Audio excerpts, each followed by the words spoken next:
일산 차병원 갑상선암센터에서 수술하고 있는 조미지라고 합니다. 아마도 요즘 갑상선암 하는 분들께서 가장 많이 좀 궁금해하실 만한 주제를 좀 자세히 얘기를 해보려고 합니다. 작은 갑상선암은 꼭 수술해야 하나요? 좀 지켜볼 수는 없나요? 수술 말고 다른 방법은 없나요? 수술을 하더라도 최소한으로 하고 싶어요 라는 이 네 가지가 환자분들께서 가장 많이 아마도 마음속으로 적어도 생각하고 계시는 부분이 아닐까 싶습니다. 대전제를 알고 가셔야 됩니다. 여러분, 암은 절대로 착한 암은 없습니다. 갑상선 암을 비롯한 모든 암은요, 일단 수술이 제1차 치료적 원칙입니다. 요새 얘기를 하고 있는 앞에서도 계속 말씀드렸던 어떤 적극적 추적 관찰이나 수술 말고 다른 시술 같은 것들은 일종의 아주 일부의 암에서 옵션으로 얘기될 수 있는 부분입니다. 이 수술이라는 것은요, 머스트입니다. 해야 되는 부분이에요. 사실은 그렇습니다. 가장 암을 근본적으로 제거할 수 있는 이상적인 치료이기 때문에 1차적으로 수술이 가장 먼저 고려가 되고 이상적인 치료라는 걸 꼭 알고 계셔야지 됩니다. 이 강의를 듣기 전에. 요새 얘기하고 있는 이 관찰이나 시술은 선택적인 케이스에서만 고려될 수 있다는 것을 우선 꼭 먼저 말씀을 드리고 싶습니다. 작은 갑상선암을 그럼 좀 지켜볼 수 있는 경우는 어떤 게 있을까요? 환자분께서 물어보시거든요. 급하게 해야 되나요? 급하게 수술해야 되냐고 꼭 물어보십니다. 자, 일반적으로 갑상선암을 수술 전에 진단받고 저희 외래에 오실 때 앞에서 말씀드렸던 부분인데 갑상선암의 종류는 유두암, 여포암과 같은 이런 착한 암이 있고요. 수질암, 미분암과 같은 나쁜 암이 있습니다. 근데 실제로 수술 전 세친 검사에서 확인이 가능한 갑상선암은 여포암을 제외한 유두암, 수질암, 미분암 이 세 가지를 아마 결과를 가지고 보통 외래에 오시게 됩니다. 여포암 같은 경우에는 세친 검사에서 확인이 어렵습니다. 되게 아까 얘기했던 여포성 종양이라는 그 4번 카테고리를 갖고 오시고요. 수술 후에 피막 침범, 혈관 침범 여부에 따라서 암인지 양성 종양인지 갈라지기 때문에 이 유두암, 수질암, 미분암 이 세 가지 가지고 보통 오시는데요. 이 중에서 예후가 좋지 않은 이 수질암과 미분암 같은 경우는 아주 나쁜 암이기 때문에 빠른 수술적 제거를 권고를 하게 되고요. 좀 지켜보자 이런 얘기를 할 수 있는 것은 가장 진행 속도가 느리고 예후가 좋은, 분화도가 좋은 유두암에서 우선 고려를 해볼 수 있겠습니다. 왜 이런 이야기가 나왔을까요? 전 세계적으로 특히 한국에서 이 유명한 논문에 나왔을 정도로 건강검진이 매우 활발하게 진행되면서 갑상선암을 아주 많이 진단을 하게 됐습니다. 그래서 이렇게 유명한 저널에 1990년대에 비해서 2000년대 초반에 갑상선 유두암이 아주 급격하게 진단이 되면서 유병률이 증가를 했습니다. 그래서 한국에서 큰 이슈가 됐죠. 맨날 뉴스에 나왔습니다. 갑상선암이 이렇게 많이 진단이 되면 너무 과도하게 진단된 것이 아니냐라고 이슈가 되면서 이렇게 논문 발표를 하자마자 조금 건강 진단을 좀 적게 했더니 갑상선암이 조금 줄게 진단이 되었습니다. 이게 아주 중요한 전 세계 이슈였는데요. 갑상선암 중에서도 가장 저희가 예후가 좋다고 가장 많이 수술하고 있는 갑상선 유두암이 상대적으로 많이 증가했고요. 사이즈 측면에서 봤을 때는 1cm 미만의 미세암이라고 하는데 이 미세암이 가장 많이 증가를 하는 경향을 보이게 된 거죠. 그러니까 아무래도 조금 얌전하다고 생각되는 1cm 미만의 갑상선 미세 유두암이 증가를 했다 보니까 좀 지켜봐도 되지 않냐라는 이러한 많은 의문들을 표시를 해주신 거죠. 그래서 앞에서도 말씀드렸지만 이 진행도가 느리고 예후가 좋은 분화는 유두암에서 적극적 추적 관찰이라는 것을 생각해 볼 수 있습니다. 이렇게 지켜보는 근거는 암이 자라나는 속도가 비교적 느리고 림프절 점유 비율이 비교적 높지가 않고 원격 점유는 드물 뿐만 아니라 유두암으로 사망하는 경우는 3에서 5% 미만은 매우 드물기 때문입니다. 밑에 있는 다른 근거는 좀 사회 비용적인 측면에서 수술로 인한 심신 피로도 증가나 수술 후 합병성 비용 손실을 줄일 수 있다는 이런 측면에서도 적극적 추적 관찰을 고려해 볼 수 있다는 걸 말씀을 좀 드려봤습니다. 전 세계적으로요, 실제로 이 1993년도에 일본의 구마병원에서부터 1cm 이하, 크기는 2cm 이하의 2cm 이하의 갑상선암을 우리 한국, 북미, 남미, 유럽에서부터 좀 지켜봅시다 이런 연구가 시작이 됐습니다. 그러면서 이 최근까지도 우리나라를 비롯한 전 세계에서 이런 적극적 추적 관찰 연구가 많이 이루어지고 있는데요. 이런 빨간 박스 안에 장황하게 이런 경우에는 지켜봅시다라는 각 나라마다 가이드라인을 이렇게 발표를 해왔습니다. 갑상선 암의 특성상 지켜볼 수 있기 이상적인 경우, 환자분들의 특성상 좀 지켜보는 걸 고려해야 되는 경우, 이런 것들을 좀 가이드라인으로 그동안 아주 많이 발표를 한 바가 있는데요. 이를 요약을 해보면은 유두암 중에서 좀 적극적 추적 관찰을 할 수 있는 경우는 크기상 1cm 미만의 미세암인 경우, 그리고 저위험군인 경우, 대표적으로 개수가 다 하나인 경우, 다발성이 아니라 하나인 경우, 림프절 전이나 원격 전이가 없고 공격적인 아형, 전통적인 유두암이 아니라 좀 공격적인 세포를 같이 갖고 있는 아형인 경우에는 추천하지 않고요. 좀 지켜봤는데 변화가 별로 없더라. 이런 경우에는 좀 더 지켜봅시다라는 이야기를 좀 해볼 수가 있겠습니다. 그리고 갑상선 피막 침범이 없고 주변 조직, 기도, 식도, 성대신경 침범이 없는 피막 안에 얌전히 있는 암들은 지켜볼 수가 있고요. 환자분들의 컨디션을 봤을 때는 환자분께서 좀 60세 이상의 고령으로 수술하기 좋은 컨디션이 아닌 경우, 그럼 환자분께서 수술을 거부하시는 경우에 지켜볼 수가 있겠습니다. 그 반대의 경우가 아마도 수술을 거부하는 경우일 텐데요. 일시행 이상의 큰 암, 다발성 여러 개의 암인 경우, 추적하다 커진 경우, 림프절 전이나 원격 전이가 있고 공격적인 세포를 같이 갖고 있는 경우, 갑상선 바깥으로 막 뚫고 나간 경우, 그리고 환자분들 나이상 젊은 나이의 환자분들 경우에는 앞으로 여생이 많고 그동안에 잘하거나 안 좋아질 가능성에 대비해서 비교적 수술을 적극적으로 권고를 하는 편입니다. 앞에서 본 그림인데요. 조금 자세히 설명을 해드리면은 이 빨간 박스 안에 있는 경우를 조금 더 지켜볼 수가 있는데, 설명을 해드리자면 갑상선 피막 안에 최소 2, 3mm의 마진을 잘 갖고 있는 한가운데에 있는 피막 침범이 있더라도 아주 미세하게 있는, 대개 피막 침범이 없는 암 같은 경우에는 좀 지켜볼 수 있는 여지가 됩니다.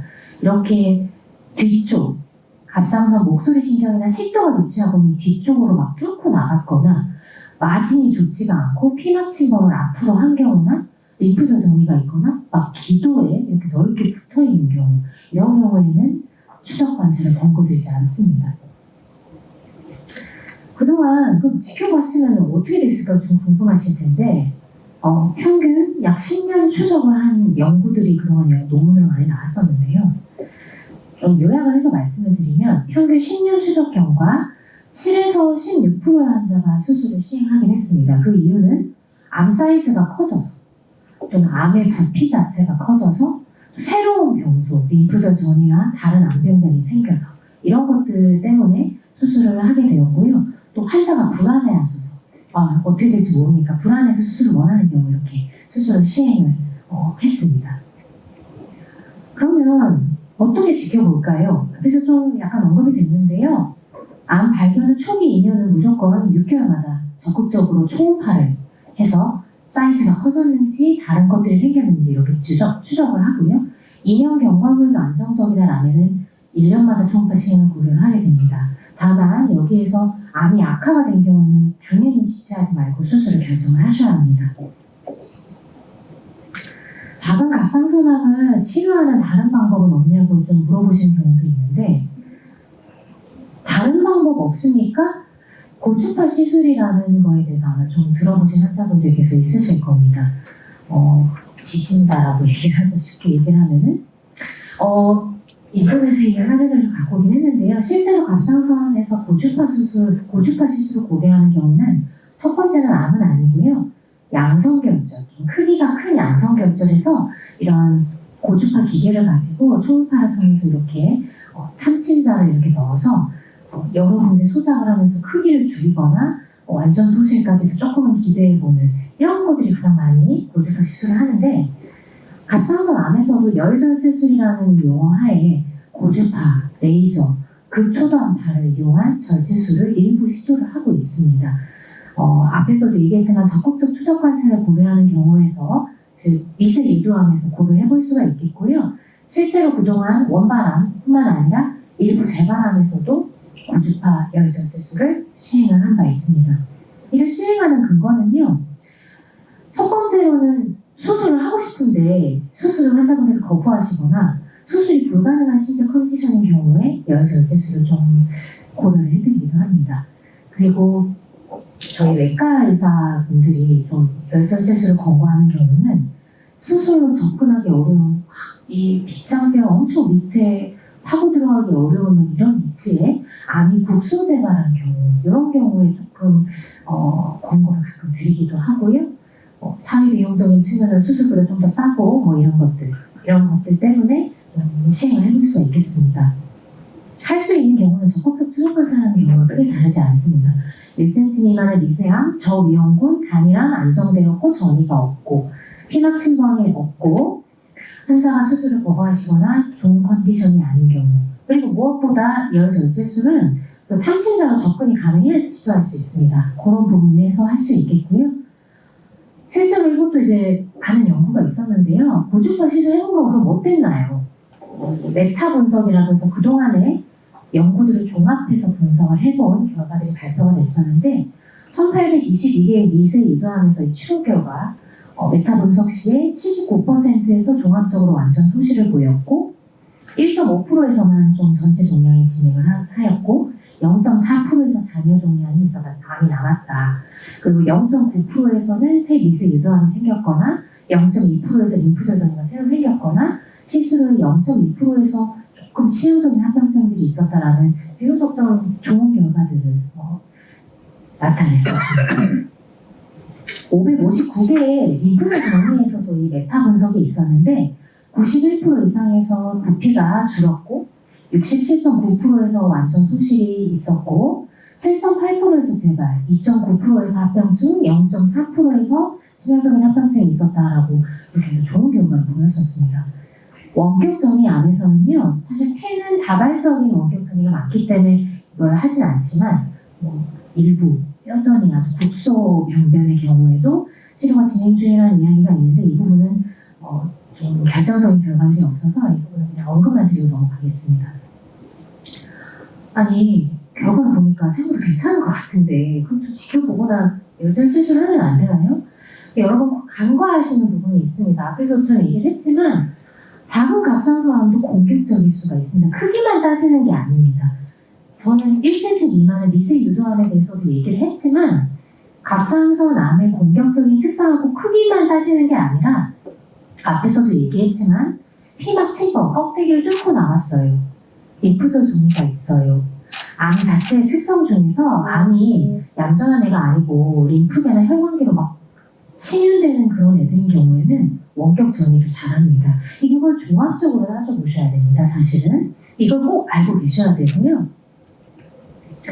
그동안 국립암 데이터베이스에 3180개의 미세 유두암을 일괄적으로 수술하고 나서 병리 결과나 이런 것들을 통해서 발표를 한 바가 있는데요. 실제로 그냥 수술을 해봤는데 18.65%에서 피막 침범이나 림프혈관계 침윤이나 원격 전이가 있었습니다. 특히 55세 미만의 남성 환자, 백인종, 대형 종합병원에서 이런 공격적인 특성들이 좀 더 흔했고 안 좋은 점은 이런 환자들에서 수술 전 초음파에서 확인이 어려운 경우가 많았습니다. 이게 지금 가장 큰 함정이 되겠죠. 수술 전에 확인을 못했는데 빼봤더니 공격적인 경우도 있었다는 거죠. 그리고 이렇게 공격적인 특성을 가지면 당연히 그렇지 않은 환자분들에 대해서 생존율이 좋지가 않습니다. 그렇기 때문에 이러한 특성들이 수술 전에 예측이 어렵다라고 하는 경우 재발률이 낮고 이런 공격적인 아형을 가진 확률이 낮다 하더라도 환자가 본인께서 그거를 갖게 되는 경우에는 본인에게는 100%이기 때문에 생각을 잘 해보셔야 되는 부분이 아닐까라고 생각이 듭니다. 그래서 이제 너무 무서우니까 그럼 수술을 해야 되겠는데 수술을 하더라도 좀 최소한으로 하고 싶어 하시는 분들이 요즘 많습니다. 반만 절제하면 안 되나요? 작게 째주세요. 작게 절개해주세요. 목에 상처 내기 싫어요. 저 캔로이드라서 목에 상처 내기 싫습니다. 이런 분들이 많으세요. 실제로 저희 외과 의사들도요. 갑상선암을 전절제하고 방사능 동의마술까지 하는 경우가 점점 더 줄고 있습니다. 저도 가급적이면 크게 수술하고 싶어 하지 않아요. 근거도 있고요.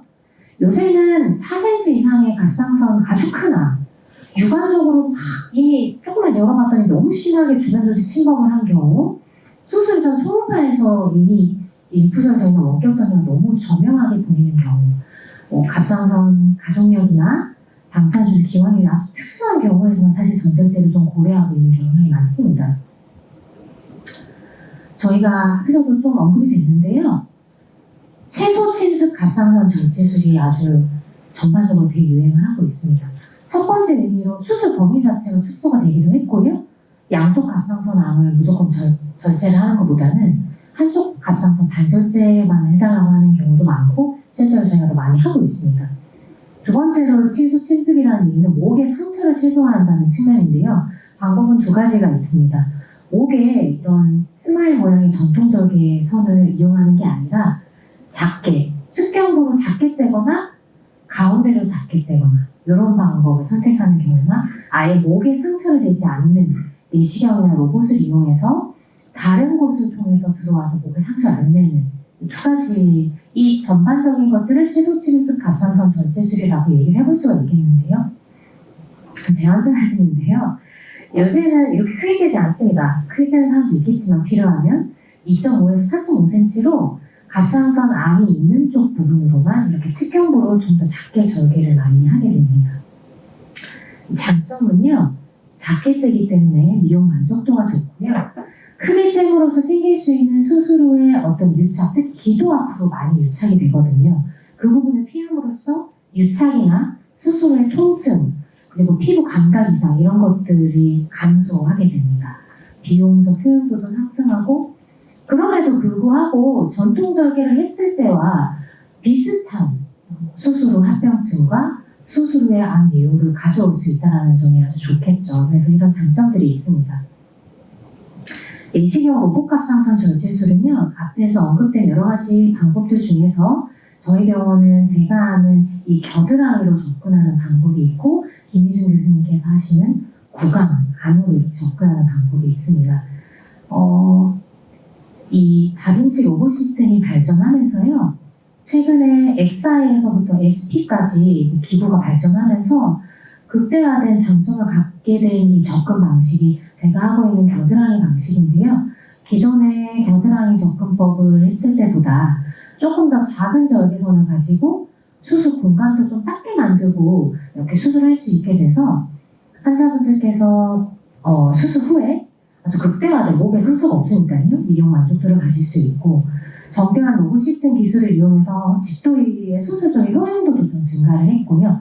그럼에도 불구하고 수술의 완성도나 합병증 정도 이런 것들이 절개선과 크게 다르지가 않습니다.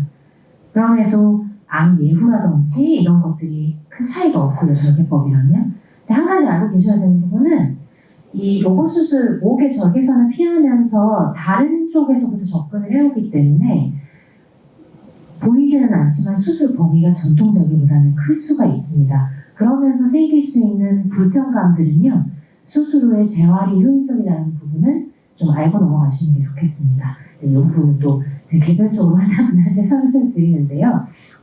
이 부분은 좀 알고 넘어가셨으면 좋겠고요. 요약을 하면은요, 갑상선 암의 치료 원칙은 일단 수술적 절제가 대전제가 됩니다. 그렇지만 일부 1cm 미만의 피막 침범이 없고 림프절 원격전이가 없는 한 개의 미세 유도암에서는 6에서 12개월마다 경부 초음파, 목 초음파로 적극적인 추적 관찰을 고려해 볼 수가 있겠습니다. 추적 관찰을 하던 중에 암 사이즈가 커지거나 다른 병소가 생기는 경우에는 수술하는 게 좋고요. 비슷한 경우에 미세 유도암에서 고주파 절제술을 시행하기도 하고 이 시술은 국소 재반인 원격 전이암에서 일부 시행되기도 합니다.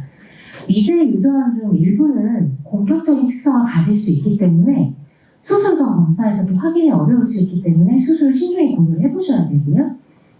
최근 수술 범위 축소나 미용에 대한 관심 등대로 이 최소 침습 갑상선 절제술이나 내시경, 로봇을 이용한 수술도 적극 활용되고 있다라고 요약을 해볼 수 있겠습니다.